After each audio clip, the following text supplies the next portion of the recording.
मन्नी साहब, मेरा सबसे पहला सवाल आपसे यही है। आज का आपका भाषण काफ़ी चर्चा में है, टेलीविज़न चैनल्स पे डिबेट हो रही है, लगभग हर जगह हेडलाइन में है।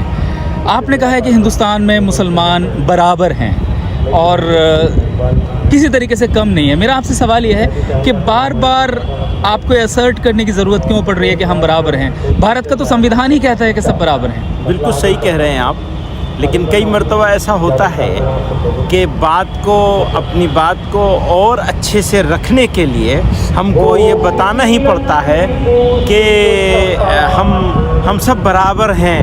हमें आप बाहर का धर्म बता के, नया धर्म बता के और फला करके आप हमें जो कोशिश हो रही है डाइल्यूट करने की, वो हमको मंजूर नहीं है। तो ये बताना तो ज़रूरी होता है। बहुत से लोगों के जहन में ये ख्याल आता है और डाटा भी थोड़ा इस ओर इशारा करता है कि भारत में जो पॉलिटिक्स है उसमें मुसलमानों का जो प्रतिनिधित्व है, रिप्रेजेंटेशन, वो उनकी पॉपुलेशन के मुकाबले लगातार कम हो रहा है। आगे फिर इलेक्शन आ रहा है। क्या आप लोगों के पास कोई लॉन्ग टर्म प्लान है कि मुसलमानों का जो रिप्रेजेंटेशन है, ख़ास करके पार्लियामेंट में, आप बढ़ा सकें? जब डेमोक्रेसी है तो रिप्रेजेंटेशन का सवाल ज़रूर आएगा।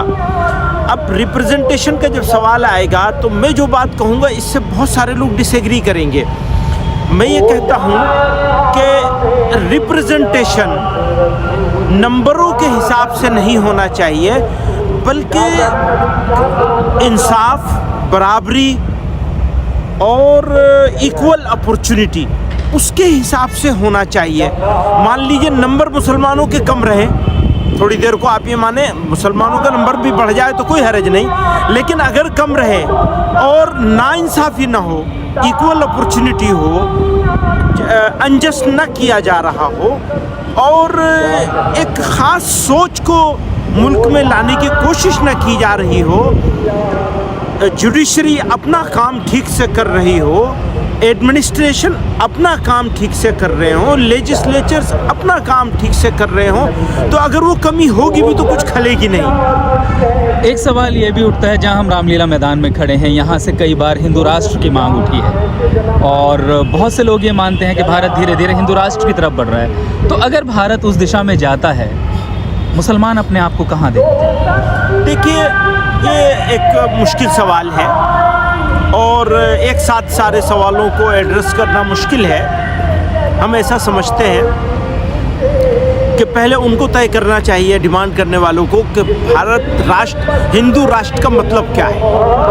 अगर वो ये डिफाइन कर दें कि हिंदू राष्ट्र होगा तो ये होगा, ये होगा और ये होगा, तो हमें जवाब देना आसान हो जाएगा कि फिर हम क्या करेंगे और क्या नहीं करेंगे। आज के दौर में जो भारत के मुसलमानों के हालात हैं, उनकी पहचान पर, उनके जो रिप्रेजेंटेशन है उस पर, एजुकेशन पर, अभी मिनिस्ट्री ऑफ माइनॉरिटी अफेयर्स ने मदरसों का बजट कम किया, तो हर तरीके से कहीं ना कहीं ये फीलिंग आती है देख करके कि मुसलमान साइडलाइन हो रहे हैं और बहुत से लोग ऐसा कहते हैं। क्या आपको भी कभी एहसास होता है? बहुत सारी शिकायतें हैं और ये शिकायतें अक्सर शिकायतें जायज़ हैं। एडमिनिस्ट्रेशन का भी रवैया, जो मैंने बार बार कह रहा हूँ जिसको, तो बहुत सारी शिकायतें हैं हमारी। इन शिकायतों के बावजूद होपलेसनेस नहीं, मेरी जमात में, मेरी ऑर्गेनाइजेशन में और हमारे जैसे सोचने वाले लोगों को लॉट ऑफ कंप्लेंट्स होने के बावजूद मुल्क में, मुल्क के सिस्टम में, मुल्क के लोगों के साथ बहुत सारी होप भी है। आपने मोहन भागवत जी के लिए कहा, RSS के लिए कहा है कि आइए हमसे बात करिए। अगर वो आते हैं तो क्या बात करेंगे? स्टार्ट हुआ हुआ है ऑलरेडी। तो क्या बात करेंगे आप? हम अभी कुछ बात नहीं कर रहे, हम ये कह रहे हैं अगर वो, जैसा कि एक प्रोसेस स्टार्ट हुआ है और हम लोग पहले भी उस प्रोसेस को कंफर्म कर चुके हैं कि हम उस प्रोसेस के साथ हैं। आज हम यहाँ, क्योंकि मुल्क भर के लोग जमा हुए थे, हमारे मेंबर्स, और हमारा ये एक जनरल सेशन हो रहा है, प्लेनरी सेशन हो रहा है, तो हमारे लिए ज़रूरी हुआ कि हम यहाँ वो जो बात हम अब से 10 दिन, 15 दिन, 20 दिन पहले कह चुके हैं कि हम इस प्रोसेस के साथ हैं, जो प्रोसेस 5 लोगों ने स्टार्ट किया है और सरसंघ चालक से मिले हैं, तो उसको यहाँ से कंफर्म किया गया है। किया जाए। समझिए वही उसी की तरफ इशारा है सारा। आज के दौर की जो दुनिया है, ग्लोबलाइजेशन, हिंदुस्तान के जो वाक़यात हैं दुनिया में और जगह अपना असर रखते हैं और जगह के वाक़यात हिंदुस्तान में असर रखते हैं, तो उस ग्लोबलाइजेशन के इस दौर में जहां वर्ल्ड इंटरकनेक्टेड है, भारत के मुसलमानों की आप क्या स्थिति देखते हैं? अगर उन्हें आप देखिए, पाकिस्तान से मैं- कंपेयर करें, बांग्लादेश से कंपेयर करें या दूसरे इस्लामिक वर्ल्ड से कंपेयर करें? ऑफ कोर्स बेटर है। अभी किस लिहाज से? हम क्या चाहते हैं इस ग्लोबल वर्ल्ड में, इस ग्लोबलाइजेशन में इंडिया लीडिंग रोल प्ले करे। और हमारा ये यकीन है कि अगर माइनॉरिटीज़ को या किसी भी सोसाइटी के किसी भी पार्ट को सप्रेस किया गया या उनके अंदर फीलिंग आई सप्रेशन की, तो मुल्क हमारा वो लीडरशिप वाला रोल प्ले नहीं कर पाएगा। इसलिए हमारी ये लड़ाई ज़्यादा है, यानी अपने देश मुल्क के लिए राष्ट्रहित में है ये लड़ाई। मैं एक पॉलिटिकल सवाल करना चाहता हूँ। आपने बीजेपी का नाम लिया, आपने आरएसएस का नाम लिया। जाहिर तौर पर इन तंजीमों का सियासी असर है, तो अगर इनसे आपकी बातचीत शुरू होती है तो क्या हम ये कह सकते हैं कि आगे मदनी साहब राजनीतिक तौर पर इनका समर्थन भी कर सकते हैं? क्योंकि बातचीत कहीं तो आगे बढ़ेगी। मैं तो हमेशा ये बात कहता हूँ कि मुसलमानों को, मदनी साहब की बात नहीं है, मुसलमानों को किसी भी पॉलिटिकल पार्टी के लिए दरवाज़ा नहीं बंद करना चाहिए, नंबर 1।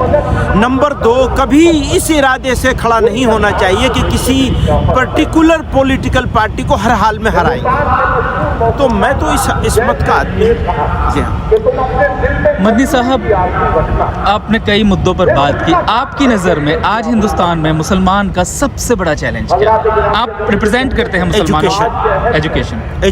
क्या उस दिशा में पर्याप्त काम हो बच्चियों रहा की है? एजुकेशन, बच्चों की एजुकेशन अभी हम लोगों ने मदरसों के लिए शुरू किया है NIOS के साथ, और 7,000 से ज़्यादा बच्चे कुछ 18 महीनों के अंदर इनरोल हो चुके हैं। कई हज़ार 10th का एग्ज़ाम भी दे चुके हैं, और ये 50,000 तो हम अगले 2-3 सालों में पहुंचाने का इरादा किया हुआ है। इसके अलावा हम एक रेजोल्यूशन लाने वाले हैं लड़कियों के लिए एजुकेशनल इंस्टीट्यूशंस बनाने के, डिग्री लेवल के और हायर एजुकेशन के।